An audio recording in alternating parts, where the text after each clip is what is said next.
These are 3 signs that your plan to lose body fat, gain muscle, change yourself are actually going to fail. These 3 are telltale signs. Now, as a coach for more than 20 years, someone who's gone through this process myself, who now at 50 years old resides like this on a daily basis, I've gone through the problems. You see my video here. This is what I used to look like after I would rebound from dieting down to look like this. And so here are the signs that I see as a coach and that I've gone through myself. And the first one is that you are looking at the process with a deadline.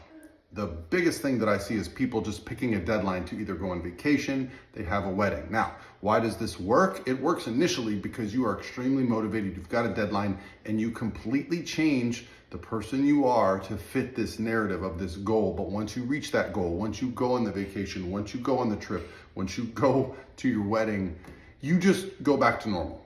And this was my pattern for many years. Number 2, you are relying on willpower every single day.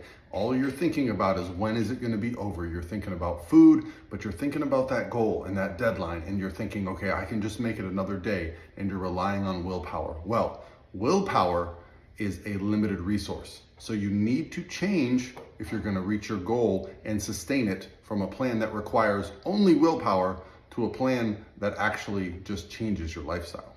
Number 3, I call the reset theory. The reset theory is this. You stick to your plan for a really good amount of time. Even if it's a plan that is ridiculous and something that is not sustainable, you're able to stick to it until you have a taste of something that you haven't had for a while, until you get invited to try something. And you think, well, I've already gone off my plan. My willpower has expired. Let me just get it out of my system. Let me just go all in. And instead of just having a bite and fitting it into your daily macro goals, you actually just say, screw it. And if it's a Friday, it might last until Monday with the idea that you're gonna start back over Monday. This type of mentality will keep you on the hamster wheel and ensure that not only are you gonna gain all the weight back that you lost, but you might not even make it to your goal because you start this up and down. So what should you do if your goal is actually to lose the weight and keep it off? Well, you need to be able to ensure that what you're doing is something that you can see yourself doing even after you reach your goal.